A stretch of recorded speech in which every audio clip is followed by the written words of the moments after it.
Fuck Logic by Almond Milk23. Read by Rat Overlord. Summary. Aizawa and Midoriya are captured by one of Stain's fanatics and given an ultimatum. Midoriya can die and Aizawa can live, or they can both die. They have 3 hours to make a decision. Shota is locked in a cage. He has been for several hours now. He isn't the only one, so he has that going for him.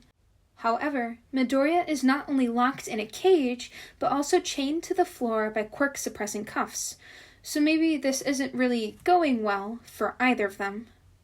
I have to do it. Midoriya's voice speaks up suddenly from across the room. He sounds resigned, like it's the only solution that he's been able to find, despite trying. And maybe it is. They have had 2 hours and 50 minutes to try and put together a better plan. Aizawa, despite himself, doesn't have one. Regardless, what Midoriya is proposing is not the correct answer, and absolutely is not happening. No, kid. But Aizawa-sensei... Problem Child sounds exasperated, as if Shota is the one somehow being unreasonable here. No. We don't have time or any other options. Absolutely not. If anyone dies, it's supposed to be me. I'm your teacher. You're just a kid. It's my job to protect you. That isn't an option right now. The kid responds with a sympathetic frown, as if he wouldn't be throwing a fit if the roles were reversed. What else can Shota even say? He doesn't have any other ideas for them either. He's surprised they were captured in the first place, but it seemed to be a coordinated attack thinking back. Shota has been taking each of 1A's kids who are potentially interested in underground work out on his easier patrol routes to give them a taste of what they could expect. It was supposed to help them make decisions for their future, not rip the future away from one of them. Problem Child was the last student on his schedule. He had taken him on the quietest patrol route, but seeing as the child somehow attracts villains out of the woodwork, it had of course backfired on them. Some of the villains got a jump on them in what was clearly a planned and coordinated trap, waiting to be sprung. He hadn't even realized he had been rendered unconscious until he was waking up in a square room with no windows, iron bars separating him from his student who was chained to the floor across from him. His capture scarf was nowhere to be seen. Green eyes were already open and gazing back at him. Going from the bleak and sheepish look his student was giving him, it didn't take him long to realize that they were fucked. Midoriya confirmed a quirk using high-pitched tones had rendered them both unconscious, and that he had woken up already in quirk-suppressing cuffs. He had no clue who had taken them, or why. They didn't have to wait long to find out before a man wearing a suspiciously familiar red eye-catching scarf waltzed into the room. One of Stain's supporters. Just great. Midoriya grimaced, clearly already knowing where this may be going. The villain went through his long speech spouting about Stain's principles and how he had deemed Midoriya worthy. Honestly, Shota hadn't been that alarmed yet. On guard and vigilant, always, but at that time he had still been thinking how he needed to see if Problem Child in fact had some type of villain-attracting quirk that they were unaware of when they finally get back to UA.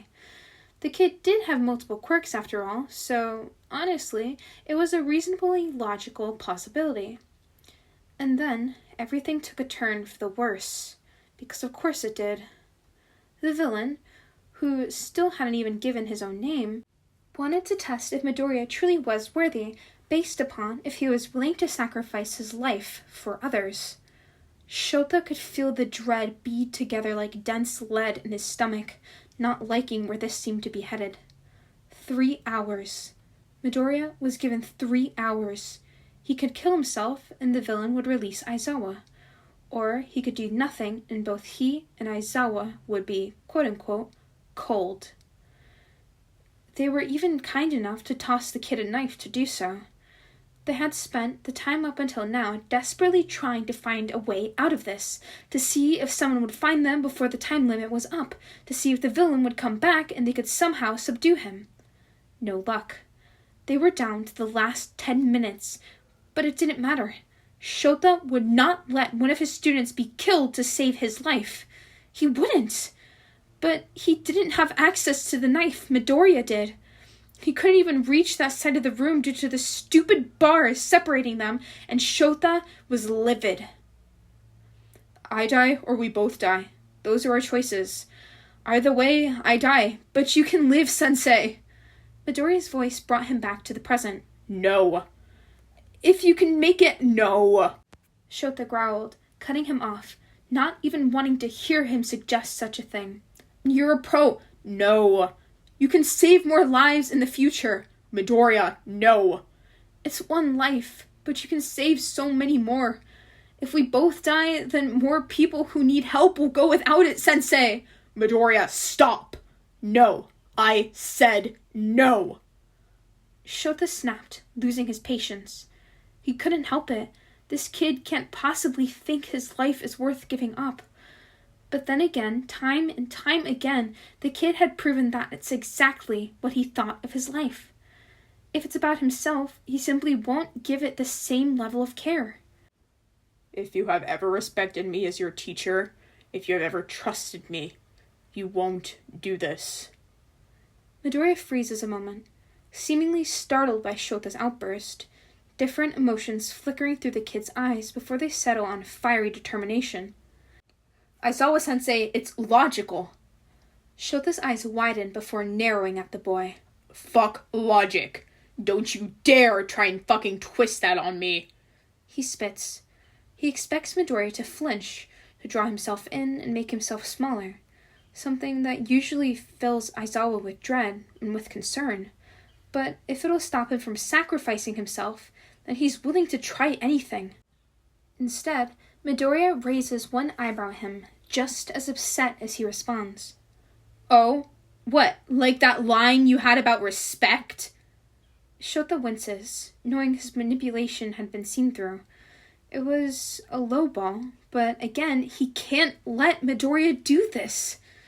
There is another awkward pause as they both seem to take a breath, the stress of the situation putting them both on edge. The clock on the wall shows that they only have 2 minutes left. I'm sorry, Sensei. If I had been more vigilant, we wouldn't be here right now. I know you care about us, and I know this will hurt you, but heroes save people. The kid says without a single stutter, absolutely sure in his conviction. We're both heroes, kid. Shota says, voice full of desperation as he tries to reach towards Midoriya through the metal bars, knowing it's futile, knowing he can't reach him, knowing what is now inevitable, knowing that in their battle of wills that Midoriya is winning. It's almost ironic how he had wanted the kid to be confident in standing up for his own plans and ideas. But not right now. Not this time. Not when the plan leads to Shota being the only one to leave. But right now, only one of us can be saved, and we have to prioritize the rescue. And with that, Isuku lifts the blade before bringing it down in an arc and plunging it into his own stomach. No! Shota yells as he throws himself at the bars of his prison, the small metal poles separating him from his kid, stopping him from saving him. His kid has fallen on the floor, eyes already beginning to droop closed. Why so fast? Problem child, you better wake up! Wake up right now! Blood is spreading out in uneven patterns across the floor like one of those blot impressions. It's spreading too fast, too much. I swear I'll give you detention after this. I swear it. Stay awake! Aizawa is losing control, losing reason, long since losing any form of logical thinking. He throws himself against the metal bars repeatedly, even knowing that they'll not yield as his student grows more and more still on the floor mere feet away. Feet away, and Shota can do nothing but watch. The villain from earlier walks back in, and all Aizawa can feel is rage. Wow, the kid really didn't. Maybe Stan was onto something after all. The man remarks as if the kid destroying himself was a perfectly reasonable way to justify being a true hero. When I get out of here, I'll rip you to pieces! Aizawa snarls at the man. The villain really raises an eyebrow at him. That's not very hero-like. Maybe I should dispose of you anyways. The man turns back to Midoriya, uncuffing him and preparing to drag him out of the room like some type of object. As soon as the cuffs are no longer connected, Black Whip shoots out of his student, picking up the villain and throwing him against the closest wall. He goes down with a groan and doesn't get back up. Midoriya jerks to his feet with a clear struggle, and Shota just stares at him with wide eyes. He checks that the man is truly knocked out before slapping the quirk-suppressing cuffs onto the villain, thereby chaining him to the floor as Midoriya once had been. Midoriya whips around to face him, green lightning arcing across his body as he grabs the metal door separating them and rips it off the hinges. He goes to throw it to the side, but instead loses his balance as he does so and crumples to the floor.